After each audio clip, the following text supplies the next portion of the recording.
Hello and welcome back to Two Girls with Cancer. I am here with Ashley and I'm your host Becky, and it has been several weeks since we've recorded, so if we're a little bit rusty, probably rusty. Yeah. I feel like we get into a group and things are really good, and then out of nowhere it'll be like really crappy. Like the last episode I posted was crusty sounding and I have no idea why. I don't think, honestly, I didn't really know this. Oh, the whole time I was editing it, it was like all I could hear was background. It was like I was, I don't know, on a highway I think recording. It's because we weren't together. Maybe. And we did it separately, probably. Yeah, maybe, but like the whole point of a streaming software is to...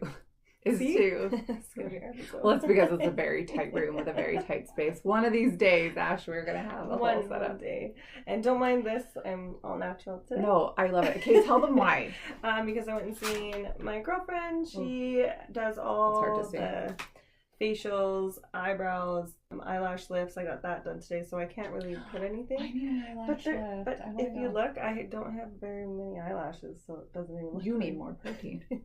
I can't absorb protein. All I eat is protein because of half my colon being gone. That's what maybe you're not eating the right type of protein. Do you know what your blood type is? I eat so much. I'm an O. I don't know if it's negative or positive. Well, it doesn't matter. O's are red meat eaters, so majority of your meal I just ate should be red meat. Yes, that's good. But anyways, she's offering 25% off. We'll take a picture of that and then we'll post it. Yeah, Natural Beauty Spa. Is she in Spruce Grove? Yeah, she's in Spruce. She's home based also, so just so you guys know. I love to support home based businesses. Right? I think it's so awesome to like work for yourself and not for some old white man. Who's just collecting off of your amazing work. And I say that because every person I've ever worked for was an old white man. Not because I think that only white people are in business or anything like that. I need to stop talking. We are rusty. And edit. Yeah, see what I'm saying? Yeah, we're rusty. We're not racist. It's just... No, not at all. No. Well, you kept saying white. Well, yeah, because every guy that I've worked for has been an old white man. That's why. Variety. Nice. I guess you were working at the casino. That's probably there. Indigenous. I'm indigenous. Yeah. So interesting. Yep. Anyways, so today, Okay, so today we are talking about. I can't remember now. Oh yeah, that your doctor is not God, and for some reason it feels a lot like people think this. Yeah, it's more so like when you go through something traumatic, you really get your eyes opened to not accepting answers or prognosis or whatever they tell you that. Well, if you're accepting their prognosis, like that's on you, because they are going to tell you from an educated guess, basically, what they think is going on with you. Like when they say to you, you've got 4 months to live, like, who are you to tell me I have 4 months to live? You're a doctor and you're making an educated guess, but you don't know definitively, and like I don't accept that. I don't either. And especially because they were taught certain ways. You can't get mad at them, but on your side, you got to open your mind. You know, you got to fight for your life and see what else is out there. Right. You know? Yeah, I agree. I was learning over the last couple weeks that, your body, 98% of it is able to heal. So if you have anything wrong with you, and that does not just apply to cancer, like if you have anything wrong with you, 98% chance that you can heal the entire thing through diet and exercise and lifestyle. Isn't that amazing though? We were created that way. Like our bodies are able to heal. Now, what I always have a question is, do you think there's a point where it's too far gone that you can't?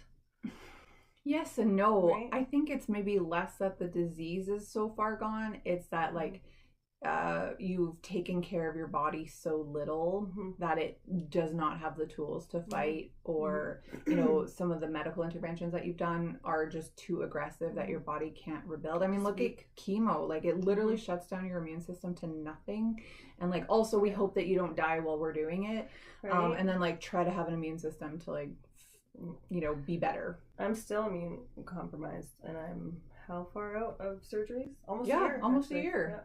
Next month will be a year for my third one. And like my official chemo ended middle of October. It's now beginning of August. So almost a year as well for that. But I mean, like the Herceptin went on till June, but it's like there's a reason why I don't feel good. So like insurance, if you're listening to this, there's a reason why people who go through cancer and illness and things like that don't feel good afterward, because like chemo literally shuts down your body to nothing. Surgery is so devastating. Like it's such a traumatic effect on your body. Radiation is hugely hard on your body. So man, cancer treatment's hard. It is. When you get really sick, it's hard to bounce back. Yeah. And I actually think like looking at us and talking to us and being around us, like it's amazing that we both it's amazing that we both bounce back as much as we did. I agree. And I would say, like, quite honestly, I believe it's because of the supplementation and the vitamins that we were taking. Like, don't get us wrong, the exhaustion is still there. There's things that you will not see that we do on a regular, you know, and we don't show that because we want to show, we want to show our exciting, our happy, or when we feel good side, so that we can give you guys the motivation to keep going and, you know. Oh yeah, behind closed doors is a totally different story, which is almost a disservice in a way, because people see us and they're like, well, you know, why do they look good after having cancer? Like, are they really as sick? And we've said this in a million episodes, like, are they actually sick? But like, yeah, it, you know, sometimes you fake it till you make it. And you know, you and I both are used to wearing makeup and having our hair done and, you know, wearing clothes that we feel good in. Because that's the outward appearance that we like to show. Is it a great representation of what cancer is actually like? No, not really. But then again, like on the opposite end, change that. Being a bald mole rat isn't also an accurate representation of cancer for everybody. Why can't everyone change that point of view? When you look good, you feel good. So why wouldn't we want to give ourselves that little boost of feeling good, or, you know, having some confidence while we're sick? Like, it's if I had to go through chemo and I had the energy dermats, I'd be putting on fake eye. You know what I mean? Or putting on something. I wore these guys a lot during chemo because my lashes, they fell out, but I still had a few, like enough to adhere them on the bottoms too. But they wouldn't last a few days like they do if you have full lashes, because, you know, it was basically just sticking to my bare skin. So, but, you know, I would wear them quite often because I wanted to feel normal. I had my eyebrows tattooed already, so, you know, I didn't have to worry about that. And then I wore wigs. So between all those things, like, the telltale signs that someone has cancer is like they're bald and they have no eyebrows. Like, you know, that wasn't accurate for me. Not for me. Well, no, I guess for someone who doesn't go through chemo. And like, how many people just assume that you have to have chemo to be a cancer patient? Yeah, I know. Anyway, somehow off topic again, as always. Also, do you find it so hot here? Like, I am... Maybe it's that ring light we got going on over there. Well, I think it's LED. I don't think there's a lot of heat coming out of that. I don't know. Is it the anxiety? Well, my hormones are messed right now, so... Yeah. Tell me about it. Like, menopause is a beast. Like, everyone talks about these hot flashes when you're actually going through menopause. You know, women who are like 50, 55... waking up in the middle of the night, the amount of sweat, and like cannot try 37. But I'm wondering, like, is this just minimal in comparison to like actual menopause, or is this it? Like, am I gonna have just been done and then like when I'm 50 I don't have to go through that? I'm hoping so. But I like my hot flashes, they stopped after chemo and it was awesome. But lately I have noticed that I'm warming up. Right. So pre-sick, I was cold all the time, and now I am hot all the time. I'm both. I'm like either freezing or I'm boiling. I'm never comfortable. Hot. Oh, not comfortable. No. Like from that heat stretch that we had there. Yeah, that was bad. That was so bad. Do you have air conditioning in your house? No, that's like a saving grace. So we have air conditioning. Right. I remember growing up, like, no one had air conditioning. Like, when I was in Ontario, everyone has air conditioning. When you move here, no one has air conditioning. Yeah. But I think our summers are kind of consistently getting hotter. They are. And we don't have the humidity. So, like, in Ontario, like, you need that air conditioning because that humidity is dirty. And here you don't. So you can kind of withstand that couple week stretch of heat. Yeah, because it wasn't overly long. I think it was 3 weeks, wasn't it? that's enough weeks. So I wanted like, but here, move you away. know, it's so funny. We're never ever just happy. No, of course not. It's like it's too hot, and then winter is too cold. I can't wait for summer, and it's like vice versa every time. When I was in Ottawa, it was so wet and sticky. Like you go outside and you're like, my upper lip is sweating. Like it felt like my whole mouth was like underwater, and it was so gross. And then I'm thinking like the days I go outside here, I'm like, oh, it's humid. No, it's not. Not even a little bit. It is so dry here. Right. I love fall. Fall is my favorite. Everyone says that. They're like, oh, bring on the pumpkin spice and the Ugg boots. Like that doesn't do it for me. Do you? I do.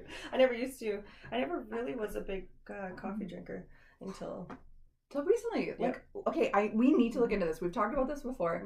I have never drank coffee my entire life. The past year, I only put it out my butt.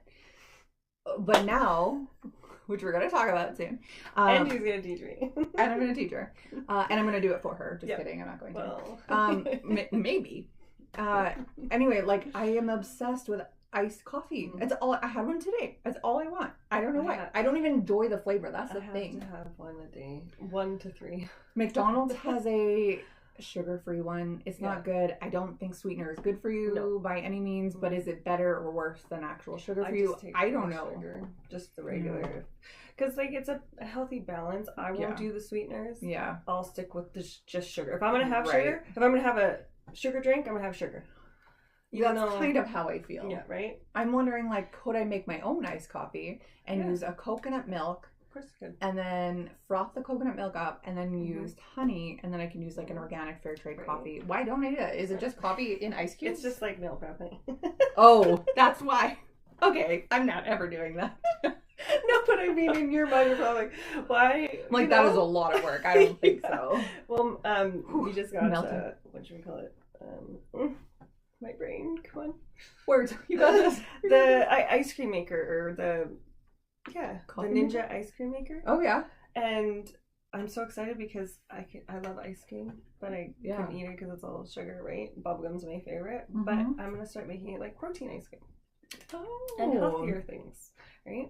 So that's fun. Well, now that you're a affiliate of Popeye's supplements, hey, yeah, I do love the most cleanest, I guess you could say, out of the proteins, because I didn't have protein powder when I was sick.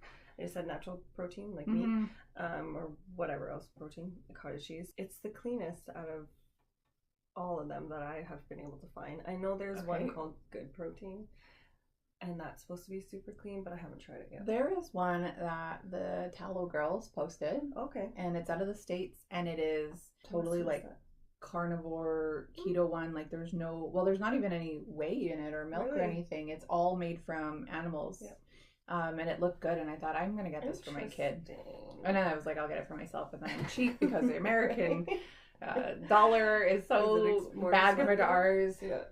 Like $1 American is like $1.40 here. It's so sweaty. We're gonna have to turn that air conditioning on. Right? We'll get through this one episode. We have 15 minutes, maybe 20 minutes left. We got it. And then, but like, I had to take it off. I hate my arms and everything, and I'm like, I don't even care. I'm trying to be like more open with my clothing, because before I was like this kind of a girl. Sorry, how do I cleavage with one side? And then I got rid of all those shirts, and then everything I bought was like, I'm proud of you. Was like this. That looks good. And I also hate that, so I'm like trying to show some chest. Like, why not? You know, there's some obvious shadowy differences on this side, but still looks good. For the most part, it's okay. It's been a nice happy medium. And my scar, it's lightening up. Well, what do you know? Quite nicely. That body's doing its thing. Yeah, right. It's starting to heal. Look at us, eh? See, this is what we said when we were talking to someone the other day. Like, this is a season and it's short. You say that your life is, let's say it's 80 years as a round number.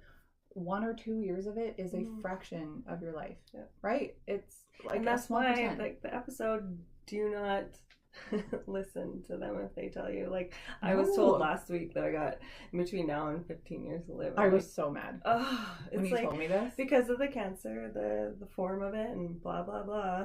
And I'm like, I just started bawling. I'm like, no, that's not good enough for me. And I got angry because I thought about that this morning because I had to take Eden to an appointment at the same clinic.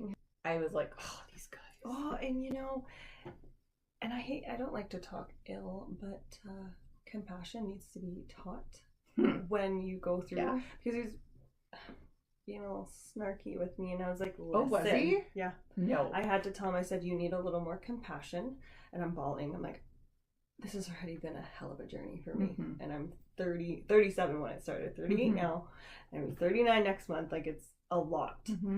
And I was like, you need to, he's like, just let me finish. I'm like, because he's like, you're asking all these questions. I'm like, well, wouldn't you? Like, there's a lot. You're telling me this is how I'm going to live and die with all these symptoms I have. And it's not. I mean, they're only taught a certain way. How much of his even his doctoral teaching was specifically on neuroendocrine cancer or cancer in general? Right. Was he an oncologist? Like, what was he? Medical, internal medicine. I don't know. So not an oncologist, not someone who specializes in neuroendocrine cancer. So like, do you know what you're talking about? No, you don't. Shut up. That's how I felt. I know. When I got this text message for me, like I was away last week, she texted me and I was like, are you kidding me? I was so mad. And I had literally just learned that day that you don't need to accept. Like, it was just like such divine timing that you and I had talked, and I had learned this at the exact same time.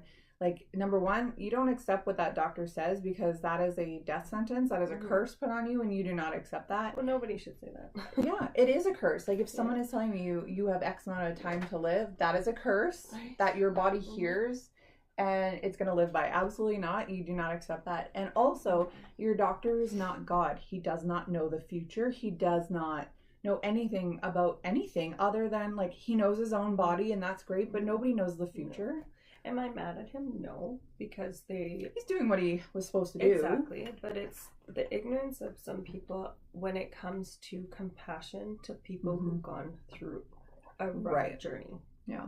And the deliverance needs to be better. Yeah, I mean, like, thank you for your opinion, but no thank you. Yeah, I won't accept that. I'm like, now you're challenging me? Like, I'm gonna win. So you're like, okay, so I get to live maybe till 53? I don't think so. But I'm like, do you know who you're talking to? 93. Like, I don't think so, buddy. It's not gonna happen. Of course, I cried and stayed in bed for a few days. Because it's shocking news. This is why I don't agree with prognoses, because I think it really... It's unfair.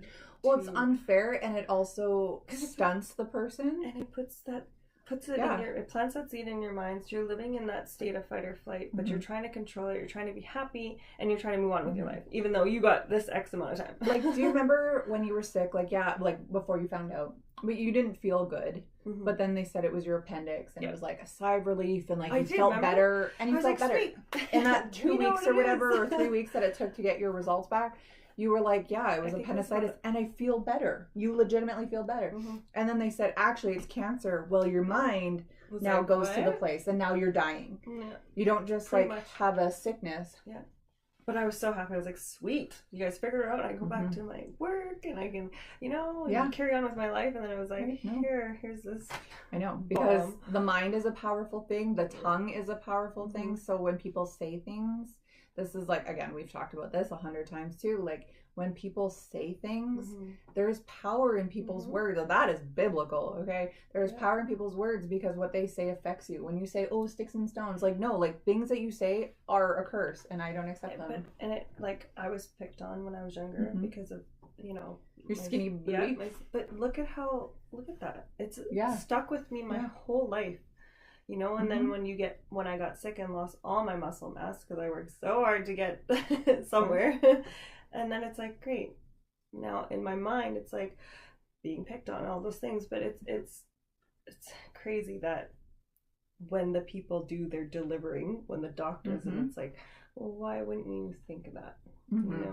How you're gonna forgetting that you're a human first, and sickness is not you, it's just something. I actually heard too recently, this is why you should never claim your illness, like it's not my cancer, right? I've been telling you this for months now, and I haven't said it for good. I love that. But it's because your body produces cells perfectly. It replicates perfectly. There are no abnormalities. This in your body is an abnormality. It is not yours, because your body perfectly doesn't do that. So like, you don't claim it, it's not yours. So even if cancer aside, if you have like arthritis or something, if you're like, oh, how's your arthritis? I'm not arthritis. Like, it's just something that happens to be in my body right now. You don't claim it. Because you don't want to keep feeding it. Mm-hmm. Right? And I didn't understand that until you explained it. Totally. And I think since that day you explained it to me on the podcast, I don't think I've said it good since. Because I call you out on it now. Like, but have you had to?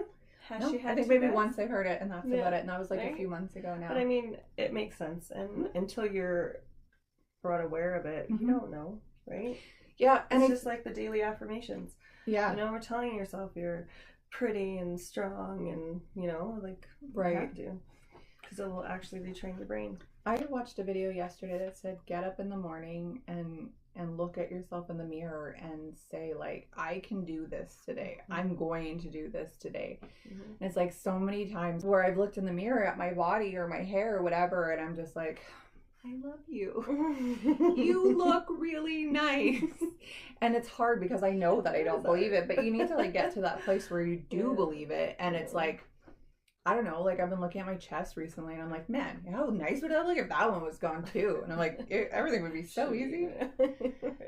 With me, I've gained in the last couple of months, I don't know what it is, but I've packed on 10 pounds and I'm like, because so almost 30. I know, but it sucks for us because also with where we are, it's going to take us even longer to get off. But when my average weight usually prior was muscular, I had muscle definition and I was sitting at 141 to 143. When I got in the heat of sickness, so just before they did the first surgery, I got up to 162. And then after my surgeries, I was 139. And then I kind of sat around like 150. And then in the last couple of months, I'm 161 again. I'm like, what the shit is this? But with you walking around with skinny legs, and it's for sure mostly on my tummy, where I'm already swollen and all that. So it's like, God, I'm trying to tell myself, you're so pretty. Every day. Well, here's the thing, like, is prettiness solely based on your physical appearance, like how defined and toned your legs are and your stomach and to me, your face? As like the person who I was prior, I always, in my mind, that's where I will always stay, I think, because For I worked sure. so hard to be that person, but now I'm trying to be like, you are beautiful. Well, I'm trying to remember, like, despite like the weight gain and how I feel now and the obvious body changes, like I went through an absolute beating and I came out of it fairly unscathed, really. You know, like that's okay. Like I am doing it, right? Like I'm trying my best to love the new skin I'm in, and I'm trying to. Yeah. These days. But... sorry, there's something in my eye and it hurts so bad. So I'm just gonna sit here and rub my face while you're talking. No big deal. Probably, because I actually hate eyelashes. I've told you that before. And I glue these on just because, like... Oh, those are glue on? They're okay. Oh, yeah. They're like the underneath one. As you can see, I got nothing today. But look how pretty this girl is natural. Are you kidding me? Are you kidding me? See, look this how is natural. where my weight is, too. Did you notice? We After getting that stupid thing done, and it's like... Stupid. Oh, excuse me. And cut. Yeah. I mean... I think, like, look how natural you look. Thanks. You know what you should do next episode with me.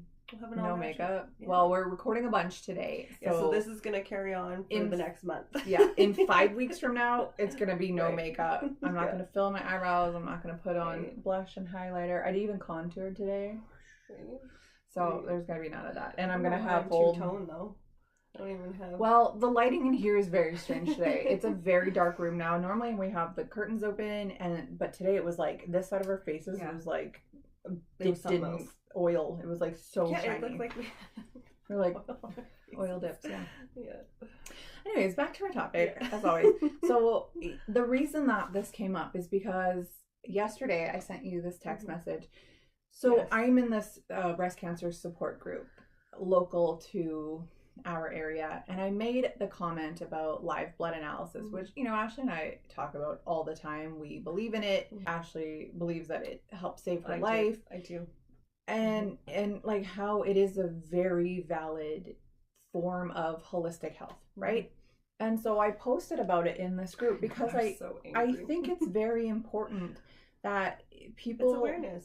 Yeah, like people go outside of their comfort zone of listening to only their doctors and do some things to figure out, because what the doctors are doing is treating what you have. Like, you have cancer, I'm going to treat that you have cancer. But like, why did I get cancer? What led up to this? And it doesn't look at that. And it's like with live blood analysis, it's like, hey, you're full of fungus. Like, hey, do you have a mold exposure? Do you have, like there's parasitic organisms in there. You're not absorbing your protein. You might have blood sugar regulation issues. So there's a lot of things that can actually lead up to it. So anyway, I posted about it. Well, the moderator of the group responded back, I appreciate your posting, Becky. However, I feel strongly that anyone should consult their doctor or oncologist before doing something like this. Why? Okay. Unless you have a pretty open-minded doctor or oncologist, they're going to say don't do it because you're not going to find out anything. They think that the standard CBC blood test is all you need, but it's not. Like, not even a little bit. I'm not certain this is regulated, and there is no disclaimer on here that you can't practice medicine. I don't really know what she means by that. Not to be rude about this, however, I think before anyone tries it, I strongly advise talking to your own doctor. I know you're trying to be helpful, however, I need to respect everyone in the group so that they are well informed. Like, I just want to tell her to shut up. I did. I was like, what group is this? You're like, add me to it. So I just responded, like, I appreciate your concern. I didn't. I did not appreciate her concern. No, of course not. I am not trying to practice medicine. I'm just pursuing something that helped me beat stage 3 cancer. People are free to stick to their mainstream medicine, but that wasn't fitting for me, and I needed to seek holistic treatments. I'll be deleting this post, thanks. And then I deleted the post, and then I left the group because I thought this is closed-minded. Like I said, I came through stage 3 cancer fairly unscathed, and I breezed through it because this poor woman who's posting, she's not better. You know, she got sick around the same time I did. She's not better. And I hate to say that. That's terrible. And I'm not saying that anything I did was better than what anybody else did. Everybody is going to respond differently.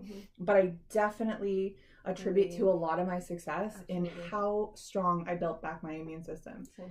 Right? Like, I got my thymus working again. I got my antioxidants up. I got my glutathione way up. These are, like, glutathione is your master antioxidant. So, like, if you're building these things in your body, you're able to fight off things that aren't supposed to be there. Exactly. So that just really frustrated me, and I texted Ashley, and I was like, I was so bad.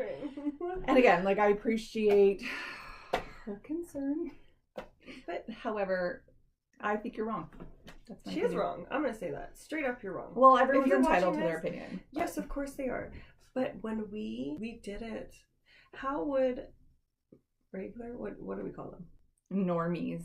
Doctors. Oh, doctors. Know that I have parasites. Well, they wouldn't. I was infested with them. They crossed the barrier. They were in my bloodstream. I would never have known. You should see how many are in. When I did it the first time, we didn't see any parasitic activity. Now, probably because I'm no longer on ivermectin and I don't do coffee enemas twice a day like I used to, I'm full of them. Did you see the one where I posted where he's eating my red blood cell and he's dragging it? Did you see that one? Oh my, it's bad. It's like, called a chondrite on airs. How? I'll tell you all about it. How would I have known? A bit of research. I don't know. Like, yeah, how do you know? And who would have found that? Well, there's also a lot of studies out there now that show that cancer can be caused because of parasitic activity in your body. Obviously, anything parasitic is something that isn't supposed to be there. Yeah, your body does create it. It's not necessarily an outside source, like not like you were eating pork or whatever.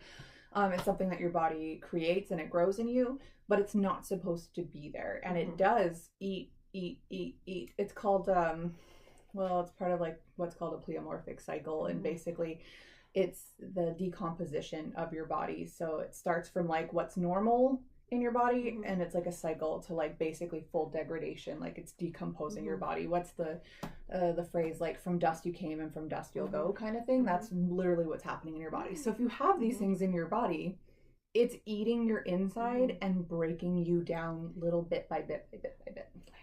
But it's so like people are like, eh. But I think like the mainstream tests that they're checking for, like I found out I had a parasite back in 2009. I had beaver fever.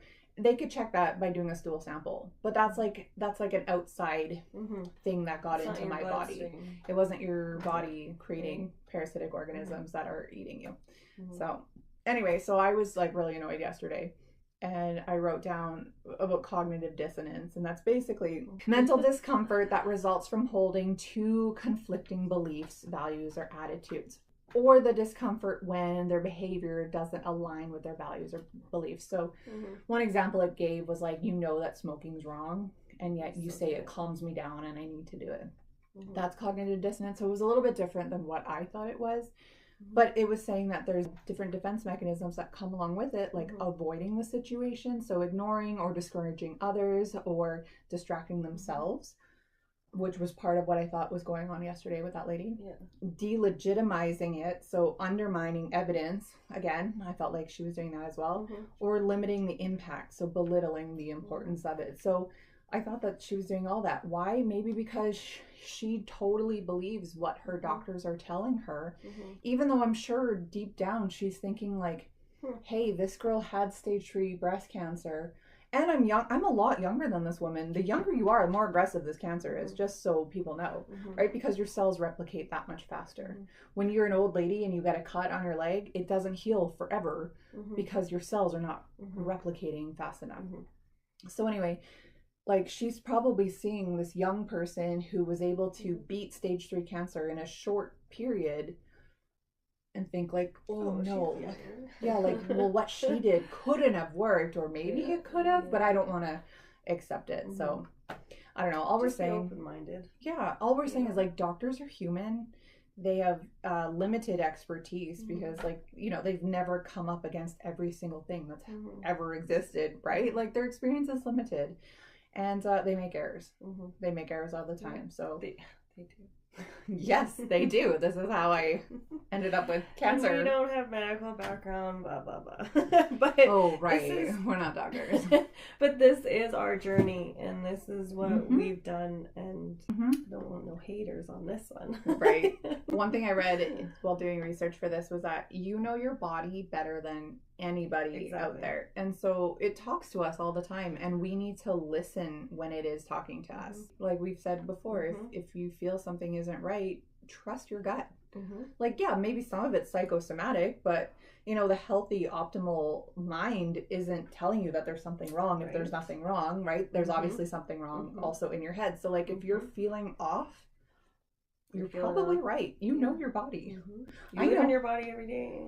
I know my eyes being like this all the time and me being sleepy all the time is not my normal, right? Me either.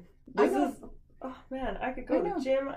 When I was working before 5 a.m., I was out at the gym, worked an 8.5-hour day, still mom, still like totally. And now I'm like in bed by 6:30, having naps. I have no choice. I know how tired I am. Yeah, I just power through it and then suffer around the consequences after. I'm fairly sure my adrenals are like probably so out of whack.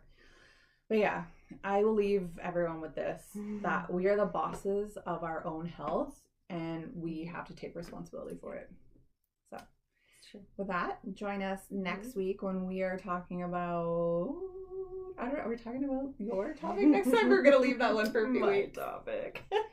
We're going to talk about Stinky Kitty. Stinky Kitty. Oh my god. Stay tuned for that. This is for the women. So men, well, they can learn too. But... You can. Oh, I guess they could learn. Some men are rude. Well, we'll get into it. Yeah. So join us next week. Bye. Bye.